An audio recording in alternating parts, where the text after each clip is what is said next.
Varicose veins తో బాధపడుతున్నారా? దసరా సందర్భంగా ఉచిత కన్సల్టేషన్, సర్జరీపై 20% వరకు డిస్కౌంట్.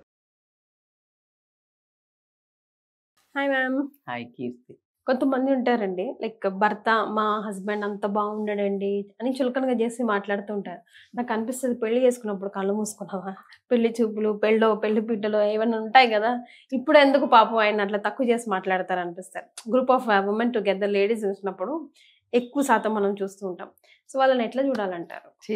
అది ఇంకా అసలు నిజంగా కూడా చాలా అన్యాయమైన విషయం. మరే నిజంగా ఆ భర్తని డిజర్వే కాదు ఫస్ట్. ఎందుకు అంటే అసలు నీకు తెలియదు నీకేం కావాలో. అందాన్ని చూసి ప్రేమించడం అనేది ఒక మూర్ఖత్వం. ఎందుకంటే బాహ్య సౌందర్యం కంటే అంతర్ సౌందర్యము ఎంతో గొప్పది అనేది మనకు కృష్ణుడు, రాముడు వీళ్ళందరినీ చూస్తే తెలుస్తుంది. రాముడు ఫర్ అందం కాదు, అందంగా ఉన్నారు, అందమైన రూపం ఎందుకు కనిపించింది అంటే మీకు ఆ రిఫ్లెక్షను లోపల అందం ఉంది కాబట్టి. ఆ ఆత్మ సౌందర్యాన్ని చూడడానికి ఎదుటి వాళ్ళకు కూడా కళ్ళు ఉండాలి. అర్థమవుతుందా?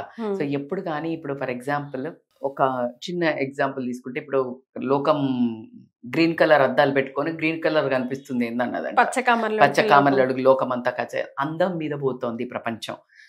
నేను ఈ మధ్య వింటున్న సంబంధం చూస్తే అందమైన అమ్మాయి కావాలా లేకపోతే అందమైన అబ్బాయి కావాలా, హైట్ కూడా బరాబర్ 6 ఉండాలి, అసెంబుల్డే హైట్ 6 ఉండాలి, తెల్లగా ఉండాలి, మహేష్ బాబు లెక్క ఉండాలి, ఆస్తి మహేష్ బాబుకు ఉన్నంత ఉండాలి, క్యాష్ ఉండాలి,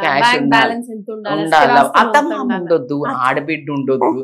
ఏంది ఎక్కడి నుంచి ఓ రోబోని చేసుకో కొనుక్కొని సపరేక పూర్తిగా లీజ్గా తయారవుతున్నారు.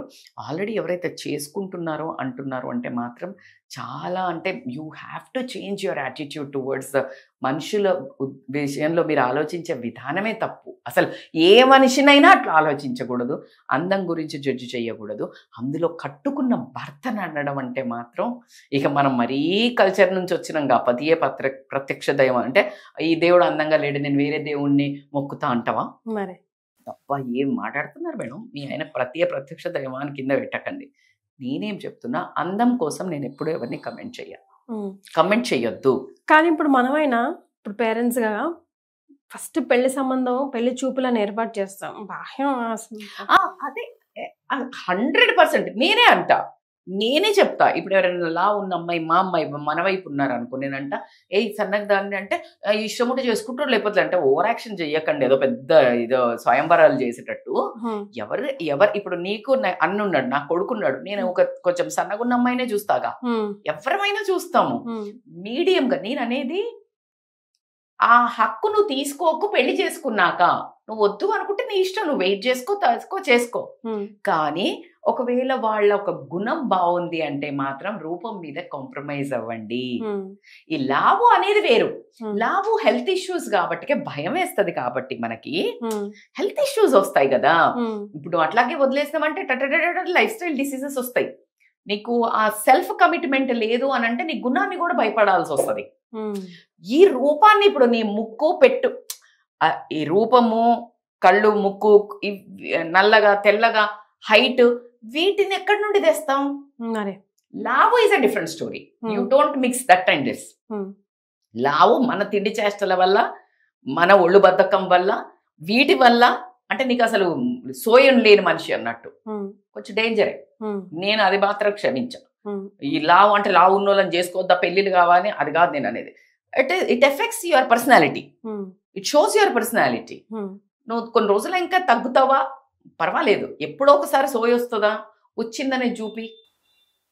ఎప్పుడు కానీ నువ్వు ఒక స్టేట్మెంట్ ఇచ్చేటప్పుడు ఎలా ఉంటే ఏమైతుంది అసలు, నేను నీతో మాట్లాడ అసలు యూజ్లెస్ టాపిక్ అది. అరే హెల్త్ ఖచ్చితంగా దెబ్బతింటది, రేపు ప్రొద్దున ఫ్యామిలీ ఎఫెక్ట్ అవుతుంది. సో ఆ కమిట్మెంట్ లెవెల్స్ తక్కువ ఉన్నట్టు కాబట్టి కొంచెం అక్కడ నేను స్ట్రిక్ట్ ఉంటా. But when it comes to the colour కానీ, హైట్ కానీ, రూపం కానీ, ఇవి ఉంటాయి కదా ఫీచర్స్ గురించి మాట్లాడడం, లేదా బాల్డ్ హెడ్ గురించి మాట్లాడడము, ఇట్లాంటివి ఏవైతే ఉంటాయో ఇది చాలా చాలా తప్పు. ఎందుకంటే నీకు ఈ రోజు కాకపోతే నువ్వు పెళ్లి చేసుకున్నాకపోతే జుట్టు అంతేగా.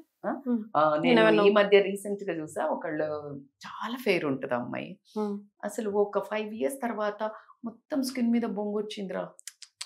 ఏం చేస్తావురా? సో దేన్ని చూసి ఎగిరిపడకు, మిడిసిపడకు. దేన్ని చూసి ఎగిరిపడకు. సో ఎందుకంటే అదంతా పైనుంచి మన పేరెంట్స్ జెనెటిక్స్ నుంచి ఏదో ఒక రకంగా మనకు వచ్చినాయి.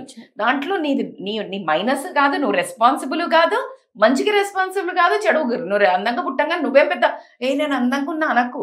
It's because of parents, because of jeans. అవునా కాదా?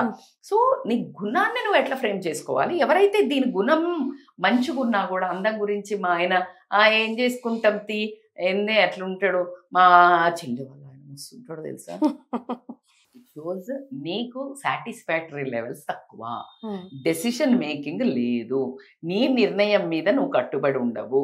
నువ్వు చేసుకున్నది ఎందుకు అంటే ఆస్తి కోసం చేసుకున్నావా, చేసుకునేటప్పుడు సోయి లేదా మీరు అన్నట్టు ఇందాక. కాబట్టి ఫస్ట్ నీ నిర్ణయానికి నువ్వు కట్టుబడి ఉండే మాటలు మాట్లాడండి. సో కాబట్టి ఎప్పుడు కానీ అట్లా వేరే మనిషిని బాధపడకండి. వాళ్ళ గుణాలను మీరు అబ్జర్వ్ చేయండి, వాళ్ళ గుణాలను మెచ్చుకోండి. వాళ్ళ గుణాలకు ఇంపార్టెన్స్ ఇస్తే ఆటోమేటిక్గా మీ ఆయనే మీకు ఒక రాముడు కృష్ణుడిలాగా కనిపిస్తారు. ఖచ్చితంగా అండి, చాలా అవమానకరమైన విషయం. ఇలా ఎవరైనా ఎవరైతే చేస్తారో వాళ్ళు సిగ్గుతో మాత్రం తల ఉంచుకోవాల్సిన అవసరం ఎంతైనా ఉంది. వాళ్ళ క్యారెక్టర్ని వాళ్ళు చూసుకొని, ఎదుటి వాళ్ళ క్యారెక్టర్ని కాదు, నీది నువ్వు ఫీల్ కావాల్సిన విషయం. రైట్. సో మీరు ఏ విషయంలో అయినా డిమోటివేట్ అవుతున్నారా? కొంచెం మోటివేషన్ ఇస్తే మళ్ళీ బండి అంతే స్ట్రాంగ్గా వెళ్తుందా? సో ఇమీడియట్గా ఫోన్ పిక్ చేయండి. Talk to Mrs Rajitha Mynampally. Phone number కిందే కనిపిస్తుంది. Thank you ma'am. Thank you Keerthi.